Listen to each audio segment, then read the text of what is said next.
اور ظلم یہ ہے کہ ہم ہر دو کا منفی تعارف کرواتے ہیں. ایک جملہ میں امام زمانہ سے متعلق کہوں گا.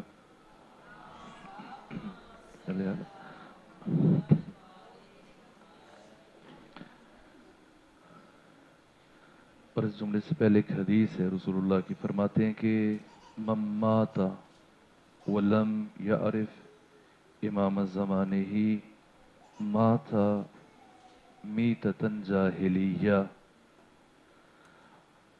جو شخص مر گیا اور اپنے زمانے کے امام سے جاہل رہا، معرفت نہیں رکھی، معرفت حاصل نہ کر سکا، مات میتتن جاہلیہ. اس کا معنی آپ کریں. یہ کہنا چاہتا ہوں ایسا نہیں ہے. ترجمہ کرنے میں ہمیشہ دقت سے کام لیجیے. میں چاہتا ہوں کہ آپ آہستہ آہستہ خود قرآن کی طرف بڑھیں اور ہم ان رسموں سے اور ان قیود سے نکلیں. جیسے ایک چیز پڑھی جاتی ہے اور ہم سن لیتے ہیں اور اسی طرح سے بولنا شروع کر دیتے ہیں. من مات ولم یعرف امام زمانہ مات میتتن جہالہ نہیں کہا ہے، مات میتتن جاہلیہ.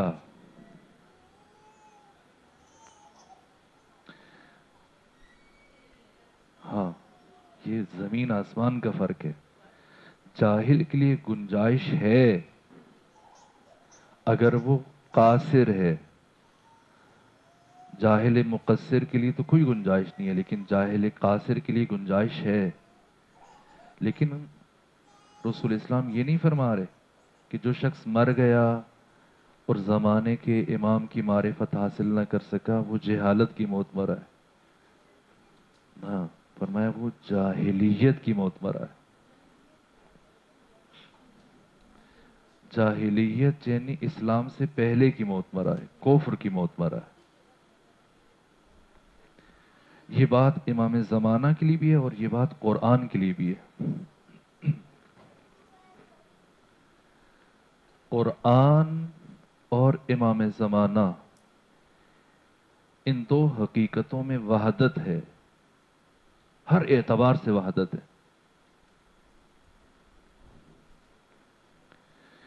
سب سے پہلی بات یہ کہ اگر اس قرآن کتبی اور کتابی کو انسانی شکل دی جائے اور انسانی پیکر میں ڈھلے گا تو امام زمانہ بنے گے. اور اگر وجود مبارک امام زمانہ کی شرح علمی بیان کی جائے کہ وہ کیسے ہیں، جب لکھنے والا خدا ہوگا تو وہ قرآن بن جائے گا. قرآن وجود کتبی ہے امام زمانہ کا، اور امام زمانہ خود مجسم قرآن ہے، بولتے ہوئے قرآن ہے. یہ جو اقبال نے کہا ہے کہ قاری نظر آتا ہے، حقیقت میں ہے قرآن. یہ صرف پہلے علی کے بارے میں نہیں ہے جن کے بارے میں مرحوم افسر عباس زیدی نے کہا کہ رخ ان کا مقابل کی طرف بڑھتا تھا اور جوش عقیدت کا اسے چڑھتا تھا. اور جب سامنے آتا تھا علی کے قرآن، معلوم نہیں کون کسے پڑھتا تھا. وحدت ہے.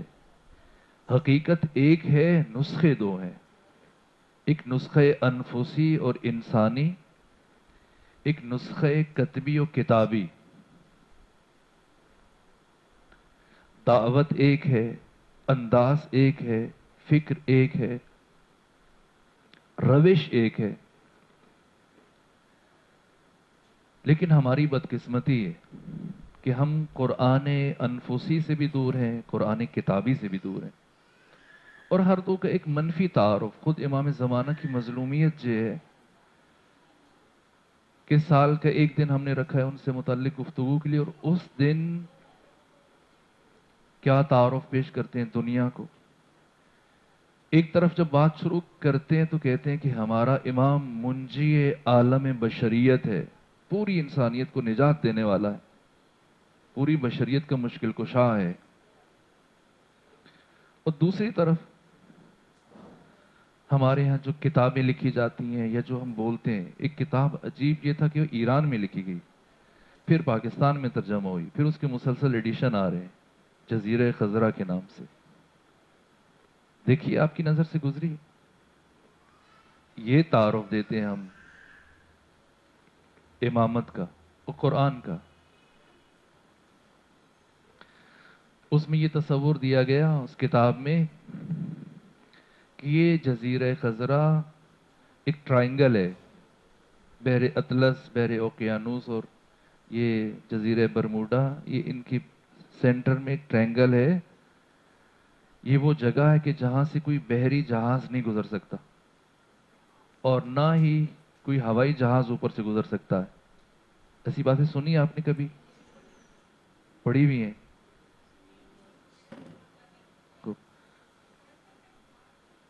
کہ کتنے جہاز غرق ہو گئے، بحری اور ہوائی جہاز، اور اگر کوئی بس گزر جائے تو نہیں۔ کیوں؟ چونکہ یہاں پر امام زمانہ رہائش پذیر ہیں، آپ کی اولاد اور آپ کے عزیز یہاں رہتے ہیں، اس لیے تو جو بھی گزرتا ہے نابود ہو جاتا ہے، اوپر سے جائے یا جہاں سے جائے۔ یہ کیا تصور دیا ہم نے؟ اگر آج کا باشعور انسان، یورپ کا ایک پڑھا لکھا نوجوان پلٹ کے آپ سے پوچھے کہ آپ نے تو کہا تھا کہ آپ کا امام مشکل کشا ہے، زندگی دینے والا ہے۔ قرآن اور امام زمانہ کا پہلا تعارف یہ نہیں ہے کہ امام زمانہ آ کر عدل نافذ کریں گے، نہ۔ آپ کے تعارف میں جو خود قرآن بیان کر رہا ہے، جو احادیث ہیں، وہ کام جو قرآن بھی کرے گا اور وہی کام کہ جو امام زمانہ کریں گے، پہلے مرحلے میں آ کر مردہ معاشرے کو زندہ کریں گے۔ یہ عدل و عدالت بعد کی باتیں ہیں۔ جب ایک معاشرہ زندہ ہو جاتا ہے تو پھر زندہ معاشرے کی پہلی پکار، پہلی طلب اور پہلا نعرہ خود عدالت ہے۔ قرآن یہ نہیں کہہ رہا کہ انبیاء آئے اور انہوں نے عدالت کے لیے یوں براہ راست کوشش کی، نہ۔ لقد ارسلنا رسلنا بالبینات وانزلنا معهم الکتاب والمیزان۔ اللہ نے انبیاء بھیجے بینات کے ساتھ، واضح دلائل کے ساتھ، کتابوں کے ساتھ، سب کچھ دے کے بھیجا، معجزات۔ کیوں؟ لِيَقُومَ النَّاسُ بِالْقِسْطِ، تاکہ لوگ عدالت کے لیے کھڑے ہوں، کیونکہ وہ لوگوں کو ان آسمانی صحیفوں کے ذریعے سے زندگی دیں گے۔ ہم خیال کرتے ہیں ہم زندہ ہیں، نہ، چلتی پھرتی لاشیں ہیں۔ زندگی کیا ہے، زندگی کی حقیقت کیا ہے؟ کچھ اشارے ہوئے اور کچھ مزید ہوں گے۔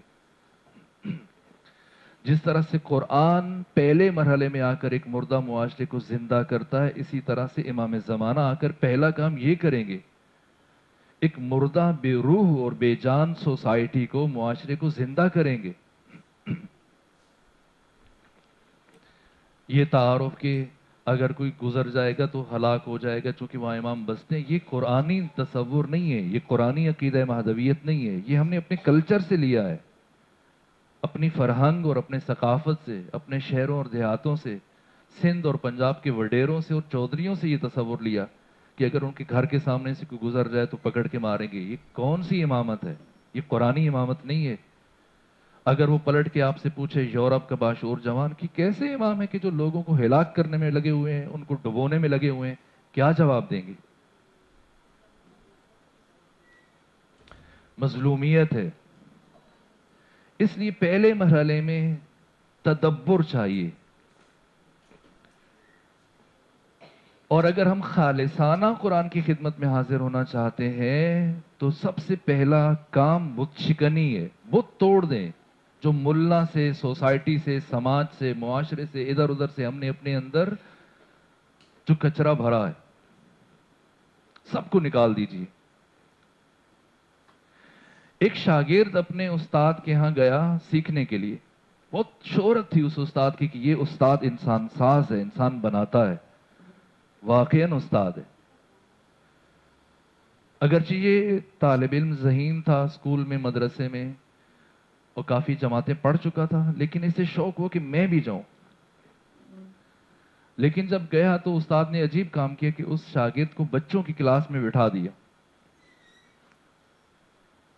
اور پورا سال بٹھائے رکھا. اور جب سارا سال پڑھا اس نے بھی، باقیوں نے سب کو پاس کیا، اسے پاس نہیں کیا. اور دوسرا سال بھی ایسے گزر گیا. اس کے دل میں کینہ بھرنا شروع ہو گیا کہ یہ کیسا استاد ہے، یہ تو اب نارمل ہے، یہ مریض ہے، ذہنی، نفسیاتی، روحی. یہاں تک کہ جب دوسرے سال بھی اسے فیل کیا تو کہا کہ آج مجھے یقین ہو گیا اب پاگل ہے. کیسے تمہیں یقین ہو گیا؟ کہ پہلے تو مجھے، جو میں پہلے سے سیکھ کے آیا، پڑھ کے آیا، اتنا کچھ آپ نے اسی کلاس میں بٹھا دیا بچوں کے ساتھ، چھوٹوں کے ساتھ، پھر ان سب کو پاس کیا، مجھے فیل کر دیا. میں نے کہا چلو کوئی بات نہیں، اور دیکھتے ہیں. میں نے صبر کیا یہاں تک کہ دوسرے سال پھر آپ نے یہی کام کیا.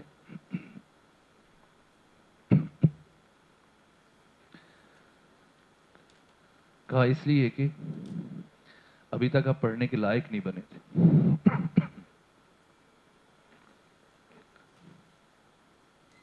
کہ کیسے؟ کہ یہ سامنے جگ گلاس پڑا ہے، میرے لیے پانی ڈالو اس میں. اس نے جگ اٹھایا، گلاس پانی سے بھر دیا. اور جب گلاس بھر گیا تو اس نے جگ نیچے رکھا. کہا اور ڈالو. کہا استاد اس میں جگہ کہاں ہے؟ کہ میں کہہ رہا ہوں ڈالو. کہا آج مجھے سچ میں یقین ہو گیا کہ آپ پاگل ہیں. کہا بے شک میں پاگل ہوں، لیکن تم بات مان لو، کیا حرج ہے؟ اس نے جب پانی ڈالنا شروع کیا تو وہ بہنا شروع ہو گیا طرف. یہاں تک کہ وہ جگ خالی ہوا اور پانی اطراف میں بہہ گیا. تو یہ اٹھا، کہا کہ بس میں نے اپنے 2 سال ضائع کیے. کہ جا رہے سنتے جاؤ، یہ کام کیوں کروایا میں نے؟ کہ بتائیے کیوں کروایا؟ کہ جب تو میرے پاس آیا تھا تو بھرا ہوا گلاس لے کے آیا تھا، پہلے سے ایک ذہنیت بنا کے لایا تھا. اور جو پہلے سے ذہنیتیں بنا کے لے آتا ہے کسی کے پاس سیکھنے کے لیے، تو پھر اس میں کچھ نہیں جاتا، چونکہ وہ پہلے سے بھرا ہے. جو ڈھلے گا وہ اطراف میں بہہ جائے گا. اگر واقعاً تو میرے پاس سیکھنے کے ارادے سے آیا تھا تو اس کا پہلا ادب یہ تھا کہ تو جو سیکھ کے لایا تھا ایک دفعہ اپنا دل و دماغ اس سے خالی کر، پھر میرے پاس بیٹھ، پھر میں تجھے سکھاؤں. قرآن ہم سے یہ کہہ رہا ہے پہلے مرحلے میں آپ نے بت شکنی کرنی ہے. یہ مشکل کام ہے. میں اس دفعہ اپنے ساتھ ایک کتاب بھی لایا ہوں، اگر آپ نے ہمت کی تو ایک دن اس کتاب کا خلاصہ بیان کر دوں گا. خرافات در زندگی ما، ہماری زندگیوں میں، فارسی کتاب ہے. میں لے آؤں گا آنے والے دنوں میں، کل تو چھٹی ہے، پھر پرسوں سے. تو سب سے پہلے جو ہم نے ادھر ادھر سے یہ ساری چیزیں جمع کر رکھی ہیں، ان کو نکال دیجیے. یہ تلقینات، پہلے اپنا باطن خالی کرنا ہر چیز سے. دیکھیے ماہ مبارک رمضان، اس کے ایک ایک لمحے سے فائدہ اٹھائیے. اگرچہ ہم نے بہت دیر کر دی ہے، ابھی اگر ہم متوجہ ہوں تو بہت دیر ہے. رسول اسلام نے ماہ مبارک رمضان سے پہلے ایک خطبہ دیا جسے خطبہ شعبانیہ کہا جاتا ہے. اور اس خطبے میں بتایا کہ اب جو مہمان خدا آ رہا ہے اس کا استقبال تم نے کیسے کرنا ہے، کیسے تم نے اپنا حصہ لینا ہے، پہلے سے تیار کرو. ایسے نہ ہو کہ وہ اللہ کا عظیم ترین مہمان آئے، یہ نعمتوں کا دسترخوان بچھے اور تم خالی ہاتھ اٹھ کے چلے جاؤ.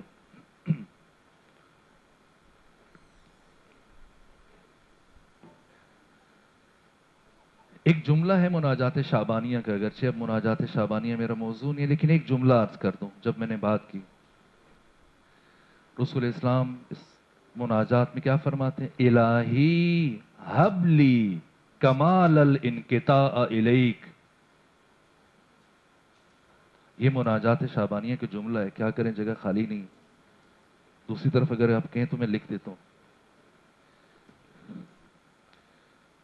الہی اے میرے معبود، میرے پروردگار، حب لی، مجھے ہبہ کر، دے دے.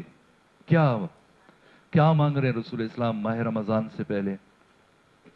کمال الانقطاع، مجھے کمال انقطاع عطا فرما،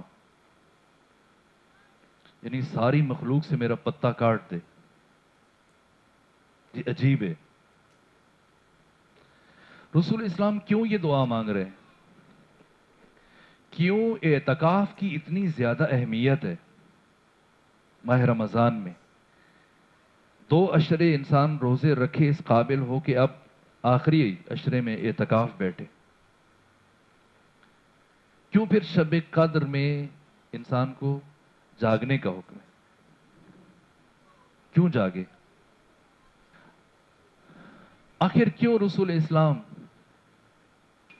مسلسل 3 سال تک آغاز رسالت میں غار ہیرا میں جاتے تھے، صبح سے لے کے شام تک، کبھی رات کو بھی نہیں پلٹتے تھے؟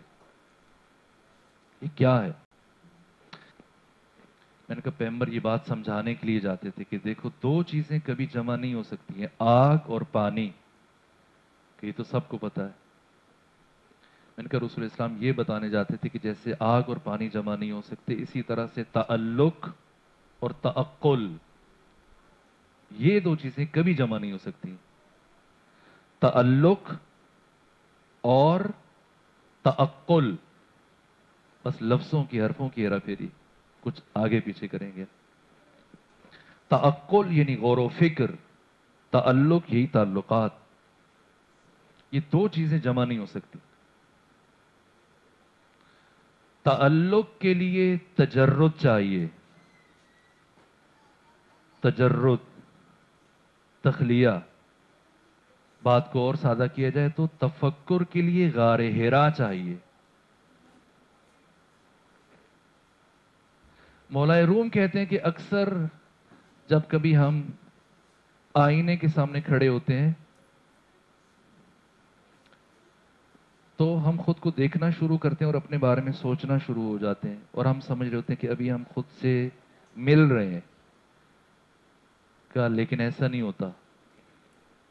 انسان سب سے زیادہ قریب اپنے آپ کے خود ہے، لیکن سب سے زیادہ بیگانہ ہے، اپنے آپ سے اجنبی ہے، دور ہے۔ اس کا اندازہ کب ہوتا ہے کہ جب ہم دوستوں کی اور لوگوں کی محفلوں سے اگر ہم تھوڑی دیر کے لیے اکیلا بیٹھنا پڑ جائے تو یہ تنہائی ہمیں ڈستی ہے۔ کیوں ایسا ہوتا ہے؟ تنہائی تو اللہ کی عظیم نعمت ہے جو انسان کو اپنے آپ سے ملاتی ہے۔ کتنا بدقسمت ہے، سب سے ملتا ہے، خود سے نہیں مل پاتا۔ انسان نے خود کو گم کر دیا ہے اور لوگوں میں تلاش کر رہا ہے، لوگوں میں ہے ہی نہیں تو ملے گا کیسے؟ اگر خود یابی چاہیے، خود کو پانا ہے، خود کو ڈھونڈنا ہے، خود سے ملنا ہے، اس کے لیے تنہائی چاہیے، کیونکہ عرفان خود پہلا قدم ہے عرفان حق کے لیے۔ جب اپنی معرفت کر لے گا تو خدا تک پہنچ جائے گا، اگلا قدم پھر خدا شناسی ہے۔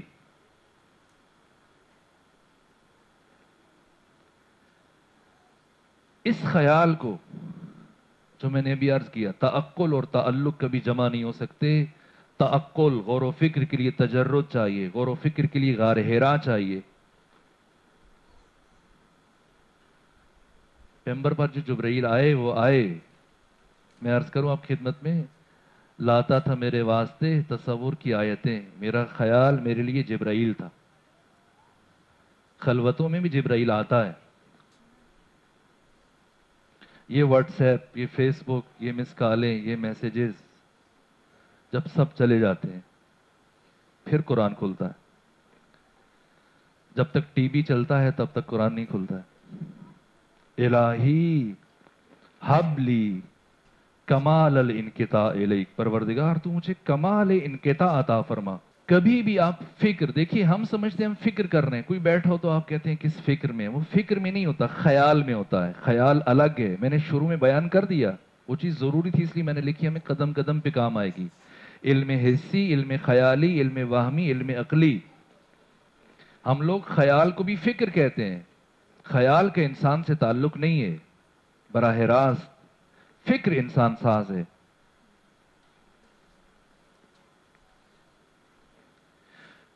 خیال، قوت خیال کی تحریک سے انسان کے اندر خیالات آتے ہیں، یہ ضروری ہے۔